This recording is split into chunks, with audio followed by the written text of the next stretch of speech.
Cá estamos nós. Tenho certeza que na semana passada, ao registrarem a nossa menina, para mim é sempre menina, eu lembro dela pequenininha, gordinha, socadinha, tocando piano e cantando Anjo da Guarda. Eu tenho a impressão que quem assistiu deve ter sentido muita ternura.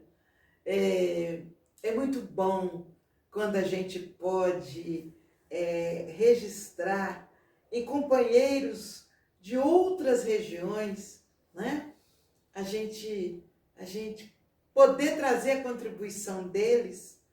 Isso é muito bom. Apresentar os amigos da gente para outros amigos, né?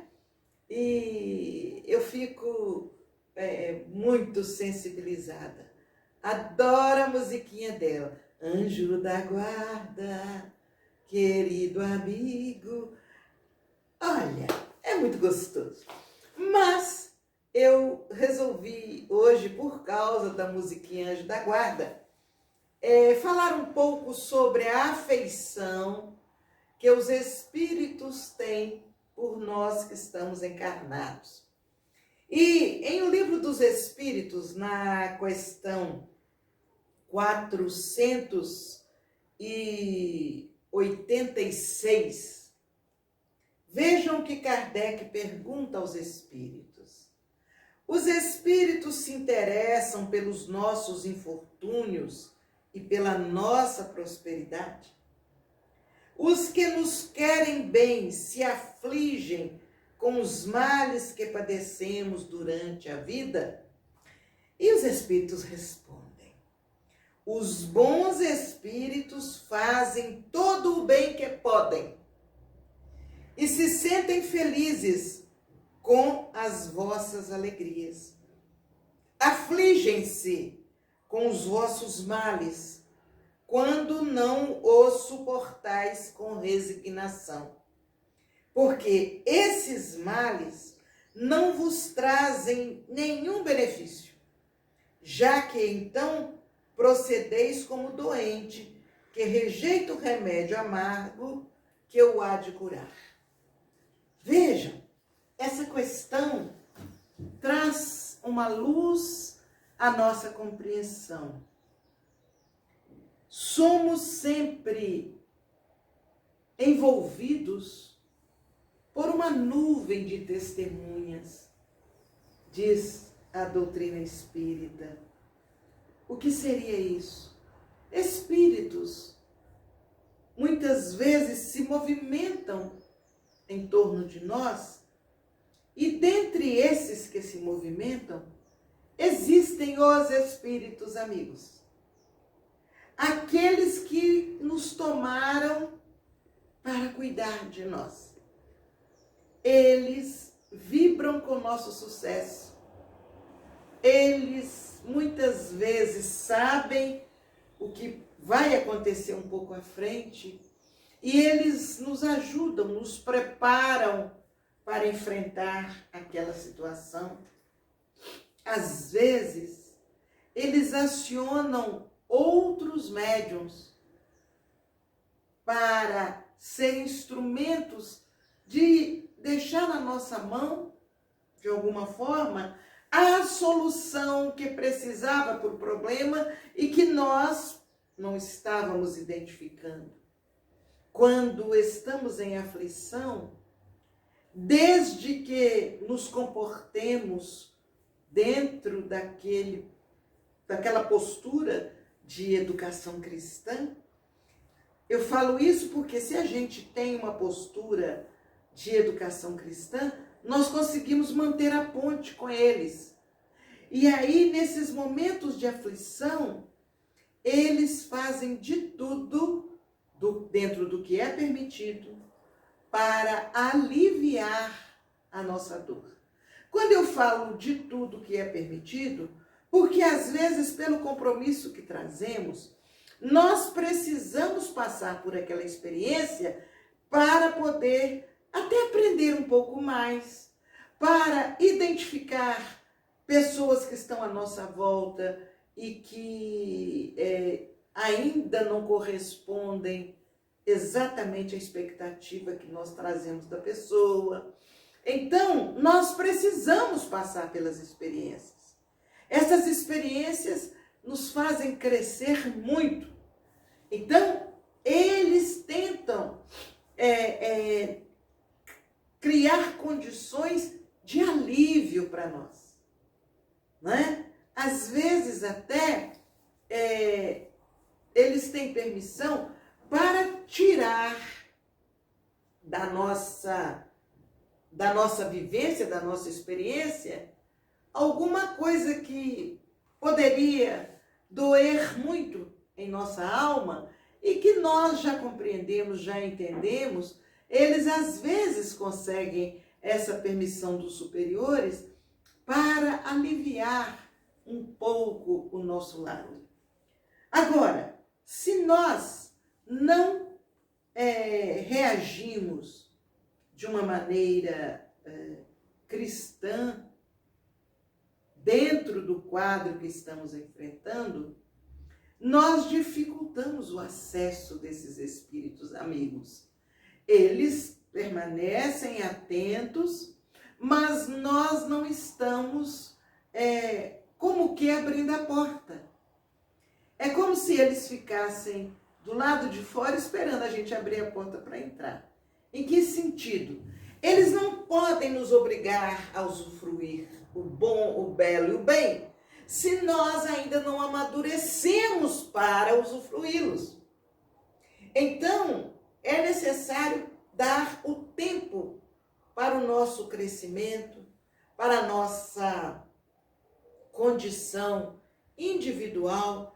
E aí é nesse instante que muitas vezes não quer dizer que eles viram as costas e vão embora, mas eles se afastam e nos dão a chance de enfrentar, às vezes, as dificuldades causadas por espíritos menos simpáticos a nós. Às vezes, eles nos permitem chorar pelas dificuldades que estamos enfrentando, porque às vezes depois do choro vem aquela conscientização: puxa, eu podia ter feito diferente. Então, os amigos espirituais, eles são profundamente leais, solidários, apoiadores, nos direcionam de uma maneira incrível. Às vezes, quando a gente não abre os olhos, às vezes coisas aparentemente bobas podem acontecer e dificulta a nossa saída, por exemplo. Eu tenho que sair, eu estou apavorada e eu não penso, a minha pressa é meio mecanizada e eu vou sair porque... Mas eles percebendo que lá fora algo menos feliz pode acontecer comigo, e eles percebendo que eu não estou em condições de captar o alerta deles, aí eles acionam um médium amigo da gente, que telefona na hora que você está saindo, e é alguém que você não pode simplesmente falar tchau, agora eu não te atendo. Aí você para e ouve, e dá tempo do que ia acontecer lá fora acontecer, e você sai e nem percebe. Eles são incríveis, os nossos amigos espirituais. Estão sempre atentos a nós. Geralmente alguém vai me perguntar: mas quem são eles em relação a nós? Geralmente são espíritos que no passado, em outras oportunidades, de alguma forma travaram amizade conosco e conseguimos assim estabelecer vínculos de vibrações e de pensamento. Pode ser também que sejam espíritos estagiários. Vocês acham que estágio é só aqui na faculdade, nas escolas de segundo grau? Então, o plano espiritual tem muitos estagiários que estudaram, se prepararam para determinado tipo de socorro, de ação junto aos encarnados, precisam estagiar para vivenciar aquilo que estudaram. E aí, eles vêm e são colocados junto com a gente, né? Olha, você foi muito bem no curso. Você foi uma pessoa que compreendeu, dedicada, aplicada. Agora nós vamos te dar uma pessoa que vai lhe trazer de canto chorado para você colocar em prática tudo aquilo que você aprendeu.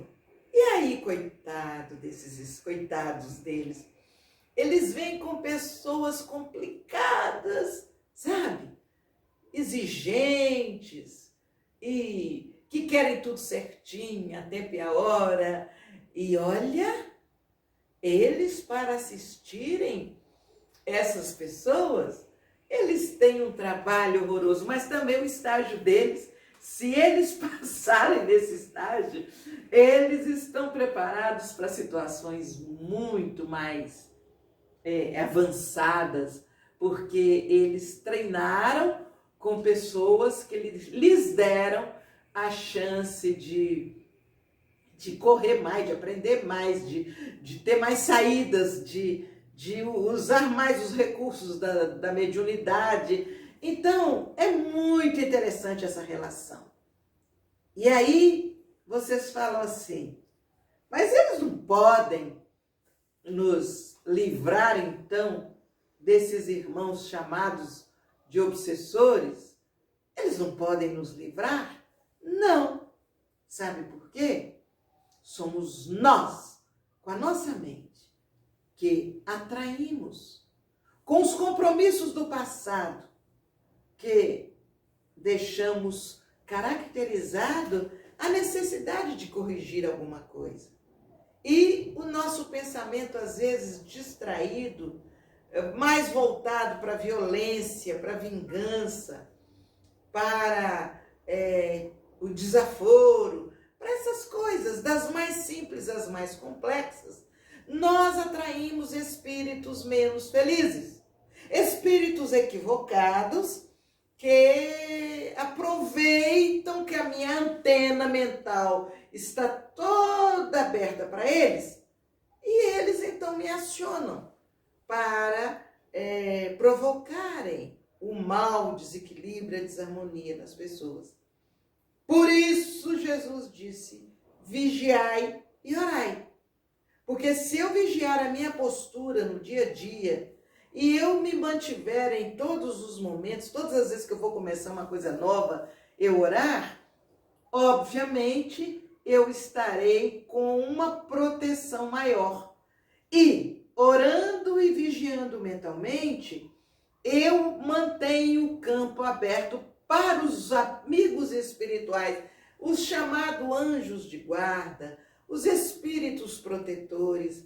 Aí eles vêm, nos protegem, nos desviam de situações graves, nos aliviam nas tempestades vibratórias, não é? E ainda promovem o nosso aprendizado e o nosso crescimento. Então, Deus, na sua infinita misericórdia, não nos deixou sozinhos na terra. Ele, sabendo da carga de compromissos que temos, ele permitiu tantos protetores quantos nós, pela extensão do trabalho, vamos e iríamos precisar. Então, e tem mais. Se precisar de reforço, vocês acreditam que eles buscam para nós? Epa, esse aqui tá ficando difícil só para nós dois aqui, fulano. Vamos buscar mais uma ajuda. Vão aos responsáveis e pedem o reforço. E esse reforço chega e vem até nós, né, numa situação de muito aprendizado e de muito trabalho. Há uma pequena história que um senhor trazia do passado um compromisso muito grave. Ele tinha sido feitor na época da escravidão. Usou muito braço para bater nos escravos, para judiar dos escravos. Então, ele já tinha crescido na compreensão, em outras experiências reencarnatórias, ele já tinha aprendido que vale a pena praticar o bem, mas trazia na sua relação, na sua história, aquela condição de usou o braço indevidamente para castigar, para destruir. Ele precisa ver o valor do braço e certamente ele vai, em determinado momento da idade dele, ele vai perder o braço, já não por acidente causado por uma outra pessoa, mas por ele mesmo numa máquina de trabalho, porque ele já tinha crescido. Então ele já não precisava utilizar a mão de alguém mau para ele cumprir a parte dele no compromisso. Então o tempo foi chegando daquela programação de ele ter o braço amputado no trabalho. Ele trabalhava numa fábrica, então ele iria perder o braço no trabalho, naquela fábrica. Então, os espíritos, os dois, né? Naquele caso tinha dois, podia ter mais. Eles começaram a falar: puxa vida, como é que vai ser, hein? Ele ajuda tanta gente com esse negócio aí, ó, de pegar essas sacolas aí, ele forte desse jeito, sobe esse morro para matar a fome de tanta gente. Ele carrega, ajuda essas pessoas todas, as mais idosas, ele ampara. Meu Deus, não vai ser fácil ele perder o braço. Nós vamos perder um instrumento de trabalho. Pois é, né? Mas o que vai fazer? Está na programação dele. Vamos conversar com o nosso chefe para ver se a gente consegue? Vamos fazer um levantamento das coisas boas que ele vem fazendo? Quem sabe a gente consegue. E aí, relacionaram tudo que ele vinha fazendo de bom e foram até o responsável deles. Olha, nós viemos aqui em favor do fulano. O senhor sabe, está na programação, ele vai ter o braço amputado e tal.